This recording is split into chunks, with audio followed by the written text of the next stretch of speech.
La nuit est sombre, et au milieu d'une forêt silencieuse, deux combattants se font face.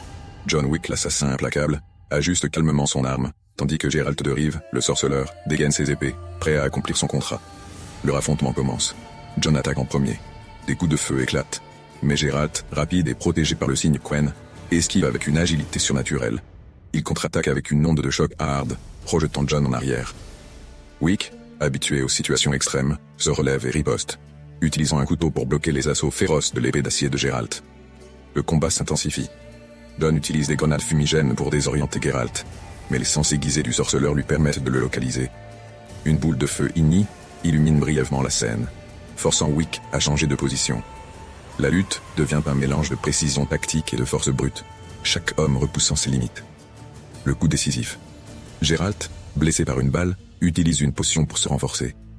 Alors que John tente un dernier tir, le sorceleur, dans un ultime élan, désarme l'assassin avec un coup d'épée précis. Wick tombe à terre, essoufflé, mais vivant. Le vainqueur? Geralt de Rive. Grâce à ses capacités surnaturelles, sa magie et son endurance, le sorceleur surpasse Wick. Pourtant, il épargne l'assassin, respectant son courage. « Tu es bon », murmure Geralt, avant de s'éloigner dans la nuit. Pourquoi Geralt gagne? Ses signes magiques, sa résistance hors du commun, et son expérience contre des adversaires surnaturels, lui donnent l'avantage.